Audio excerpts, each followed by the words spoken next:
பிரியமானவர்களே, ஆண்டவராகிய இயேசு கிறிஸ்துவின் நாமத்தினாலே உங்கள் யாவரையும் அன்போடு கூட நான் வாழ்த்துகிறேன். ஆண்டவர் கிருபையாய் நமக்கு கொடுத்த இந்த புதிய நாளுக்காக முதலாவது நாம் ஆண்டவருக்கு நன்றி சொல்லுவோம். ஜெயம் கொடுக்கும் தேவனுக்கு கோடி கோடி ஸ்தோத்திரம். வாழ்வழிக்கும் இயேசு ராஜாவுக்கு வாழ்நாளெல்லாம் ஸ்தோத்திரம். அல்லேலூயா அல்லேலூயா பாடுவேன், ஆனந்த துணியால் உயர்த்துவேன். அல்லேலூயா அல்லேலூயா பாடுவேன், ஆனந்த துணியால் உயர்த்துவேன். ஜெயம் கொடுக்கும் தேவனுக்கு கோடி கோடி ஸ்தோத்திரம். வாழ்வழிக்கும் இயேசு ராஜாவுக்கு வாழ்நாளெல்லாம் ஸ்தோத்திரம். இந்த நாளுக்கென்று ஆண்டவர் கொடுக்கிற ஒரு வார்த்தை 1 யோவான் புஸ்தகம் 5ஆம் அதிகாரம் 4வது வசனம். 1 யோவான் 5:4.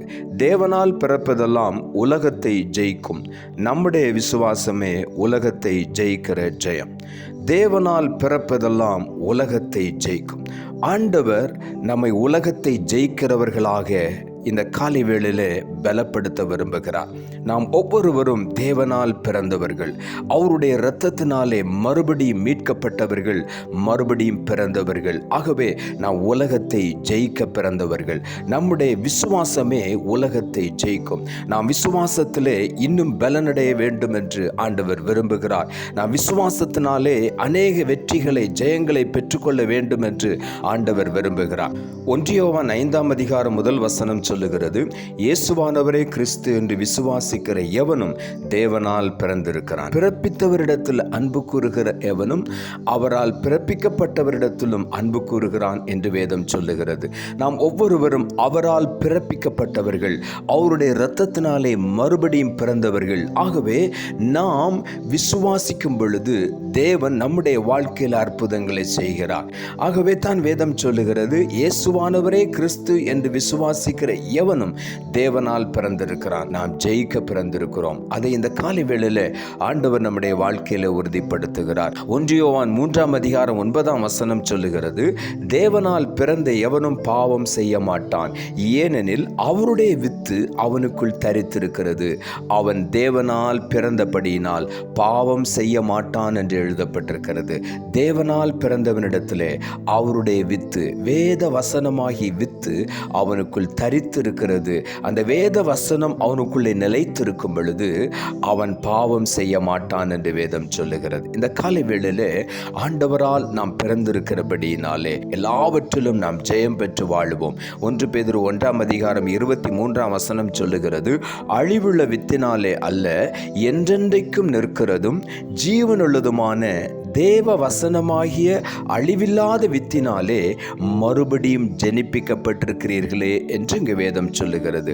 அழிந்து போகிற வித்து அல்ல, நம்முடைய கரத்திலே கொடுக்கப்பட்ட வேத வசனங்கள் ஜீவனாயிருக்கிறது, ஆவியாயும் ஜீவனாயும் இருக்கிறது என்று வேதம் சொல்லுகிறது. ஆகவே அது அழிவுள்ள வித்து அல்ல, அது என்றென்றைக்கும் நிற்கிறது.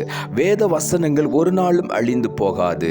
வானமும் பூமியும் ஒழிந்து போகும், என் வார்த்தைகள் ஒரு நாளும் ஒழிந்து போகாது என்று ஆண்டவர் சொல்லி இருக்கிறார். ஆகவே இந்த காலை வேளையில அந்த வேத வசனமாகிய வித்தினாலே நாம் மறுபடியும் பிறந்திருக்கிறோம், மறுபடியும் நம்மை ஆண்டவர் ஜெனிப்பித்திருக்கிறார். ஆகவே இந்த காலை வேளையில நாம் ஒருபோதும் ஒன்றையும் குறித்து பயப்பட வேண்டிய அவசியமில்லை.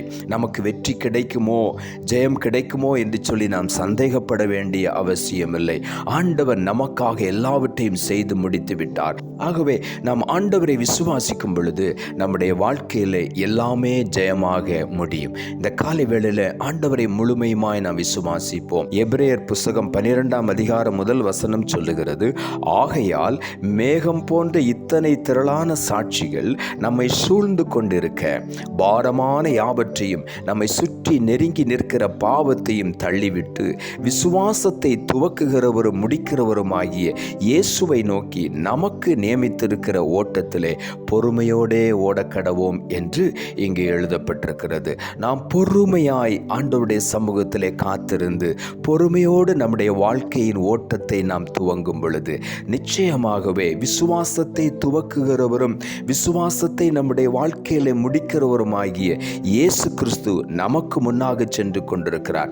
அவரை நோக்கி பார்த்து நாம் பொறுமையாய் கடந்து போகும் பொழுது, விசுவாசத்தோடு கடந்து போகும் பொழுது நிச்சயமாகவே ஆண்டவர் நம்மை ஆசீர்வதிப்பார். நாம் எல்லாவற்றிலும் ஜெயம் பெற்றவர்களாய் காணப்படுவோம். ஆகவே தான் வேதம் சொல்லுகிறது, மேகம் போன அநேக சாட்சிகள் எபிரேயர் புஸ்தகத்திலே வைக்கப்பட்டிருக்கிறது. அத்தனை சாட்சிகள் நம்மை சூழ்ந்திருக்கும் பொழுது நாம் செய்ய வேண்டிய காரியம் என்ன? பாரமான யாவற்றையும் ஆண்டவர் சொல்லுகிறார், கர்த்தர் மேல் உன் பாரத்தை வைத்துவிடு, அவர் உன்னை ஆதரிப்பார். பாரமான யாவற்றையும் நம்மை சுற்றி நெருங்கி நிற்கிற பாவத்தையும் தள்ளிவிட வேண்டும் என்று ஆண்டவர் சொல்லுகிறார். அவைகளை தள்ளிவிட்டு விசுவாசத்தை நாம் பிடித்துக் கொள்ளுவோம். விசுவாசத்தை துவக்குகிறவர் முடிக்கிறவர் அந்த இயேசு கிறிஸ்துவை நோக்கி நாம் பார்க்கும் பொழுது, நமக்கு நியமிக்கப்பட்டிருக்கிற ஓட்டத்திலே நாம் பொறுமையோடு ஓடும் பொழுது நிச்சயமாகவே ஜெயத்தை தருவார், வெற்றியை நமக்கு தருவார். நாம் ஜெயிக்க பிறந்தவர்கள்.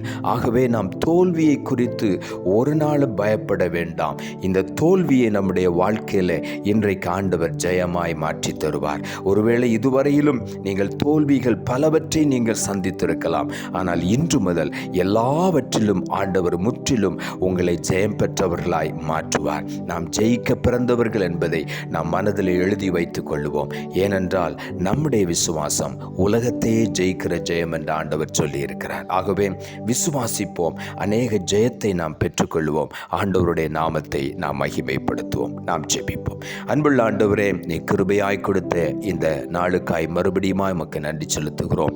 ஆண்டவர் கொடுத்த ஜீவனுள்ள வார்த்தைக்காக நன்றி. தேவனால் பிறப்பதெல்லாம் உலகத்தை ஜெயிக்கும், நம்முடைய விசுவாசமே உலகத்தை ஜெயிக்கிற ஜெயம் என்ற வார்த்தையை கொடுத்தீர்.